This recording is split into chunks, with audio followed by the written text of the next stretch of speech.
Allahu Akbar, Allahu Akbar.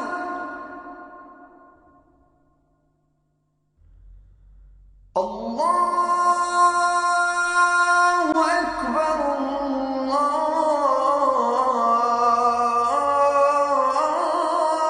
Allahu Akbar. Welcome to Let the Quran Speak. My name is Sophia, I'm your host.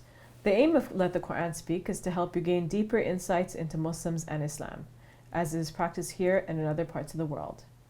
In this episode, Rites of Passage, we'll look at birth and death. First, birth. How does a newborn baby start his or her life? What does birth mean for a Muslim? And what do the rituals performed signify for the child? With me is Dr. Shabir Ali, President of the Islamic Information Center. Dr. Shabir, welcome to Let the Quran Speak. Pleasure to be on. So what does it mean that a new child is born for Muslims? Well, it's a delight to the Muslim community. The Prophet Muhammad, peace be upon him, is reported to have said that he will take pride on the number of his followers on the Day of Judgment. So he encouraged Muslims on this basis to multiply so that the community could grow. The birth of a child in the community is obviously a joy for everyone, but it's also especially a joy for the parents. And like any other people, Muslims are delighted to have children. So when a baby comes into the world, there are some rituals that are involved for Muslims to, I guess, welcome the child to the faith? How does it work? Yes, for parents, the joy aside, it is also a great responsibility now that we have a child to bring up, a child to teach good manners to, and to mold and to coax and to persuade towards all that is good.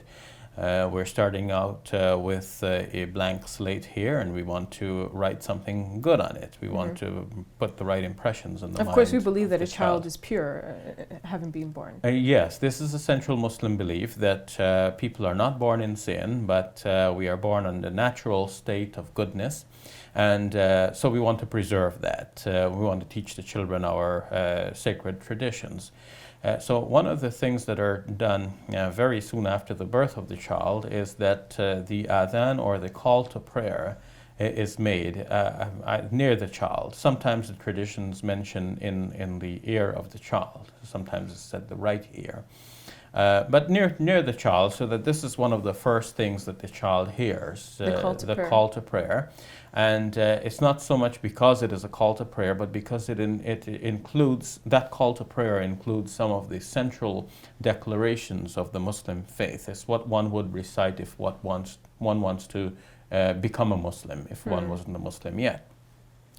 So we would say, for example, God is the greatest. I bear witness that there is no God but God. I bear witness that Muhammad is the messenger of God. And then the rest come to prayer, come to success. And then again, there is no God but God, and God is the greatest. That is the call to prayer that now is recited in the presence of the child, so that from the inception, the child's mind would become a recipient to or receptive to the message of God and the central creed of the Muslim faith.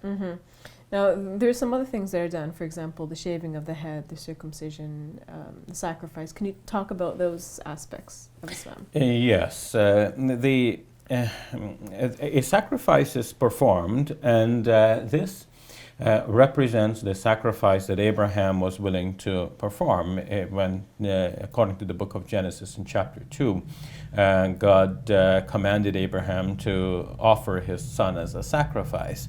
God saved the son and accepted from Abraham his willingness to sacrifice the child. What has survived among the Arabs is an annual sacrifice to commemorate that sacrifice of Abraham, but also after the birth of a child, a sacrifice is done in a way to dedicate the child to God. We can't sacrifice the child, but by sacrificing an animal, we are symbolizing our willingness to give to God everything that we have.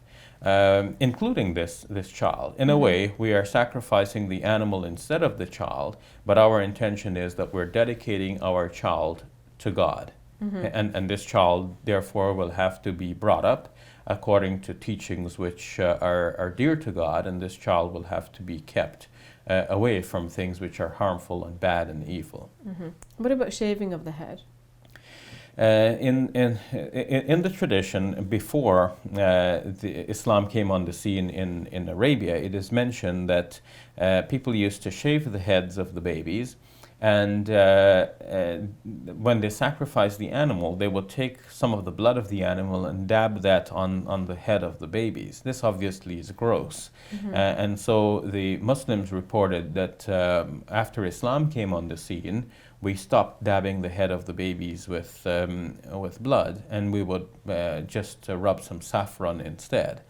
And so they were obviously getting rid of what is gross, and they are introducing good things, colorful, beautiful things, things that look good and smell good and have a decent flavor about them.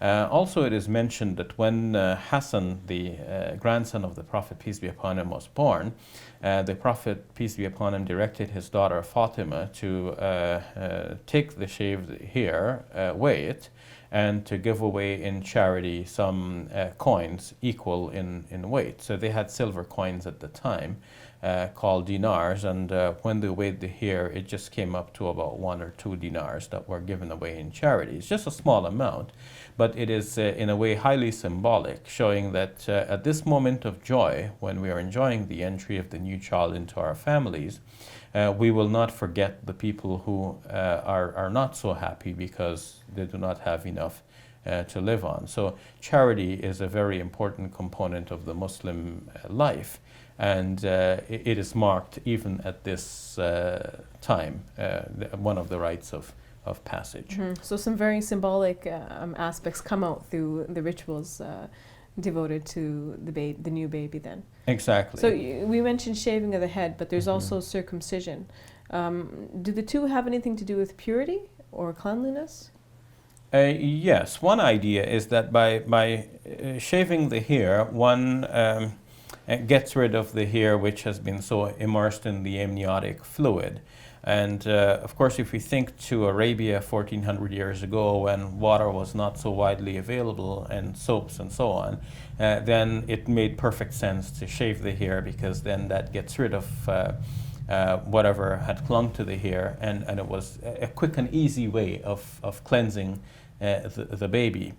But this has survived as a tradition, and we will do it to this day, even in the presence of the best washing substances and cleansing chemicals. We follow that as a matter of tradition.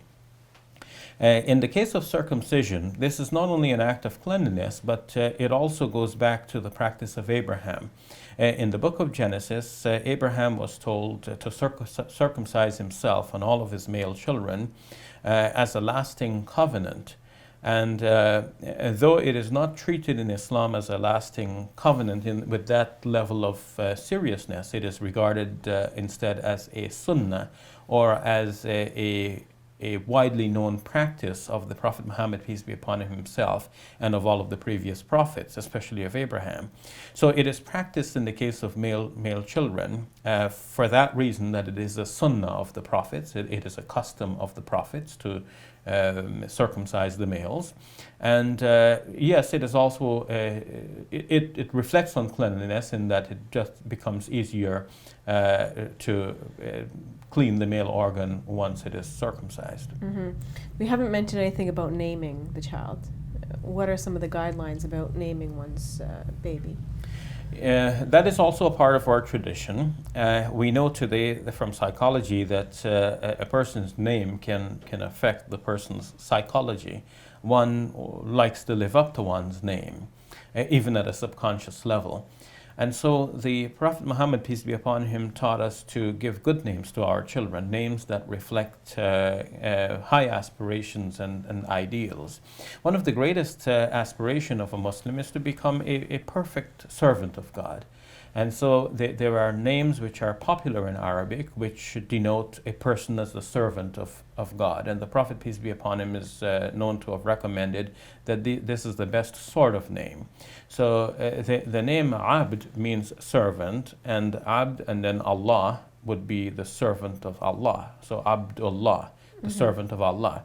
And that name Allah might be replaced by any one of the beautiful names of God, Ar-Rahman, Ar-Rahim, Al-Kareem, and so on. So you would have Muslims named Abdul Razzaq, Abdul Rahman, Abdul Kareem, and names of this nature. Lastly, are there any communal aspects to the baby's birth or rituals associated to the community? The community largely would be invited to what is referred to as the Aqiqah ceremony. And this, it's not so much of a ceremony, but let me explain. I spoke about the sacrifice of the animal in lieu of the child. And it is reported in the hadith that until this is done, it's as if the child is not yet closely linked to God. So you want to make sure that you do this as a parent. So what many parents do at this time is they have this meat, and much of it can be given to the poor, and that again continues to the charitable sort of disposition that we spoke about earlier.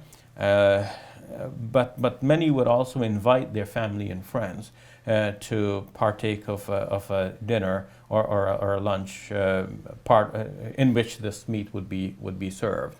And so the whole community delights on having received this child. Some in some parts of the world and some Muslim families would also engage some people to recite the Quran on this occasion as a way of giving thanks to God, and they may have some speeches which reflect some of the teachings of Islam as a way of reminding the public about our obligations towards God, especially at the time of bringing a new child into the world. All right, thank you for that, Brother Shabir. You're welcome. We'll take a break. When we return, the rites of passage associated with death.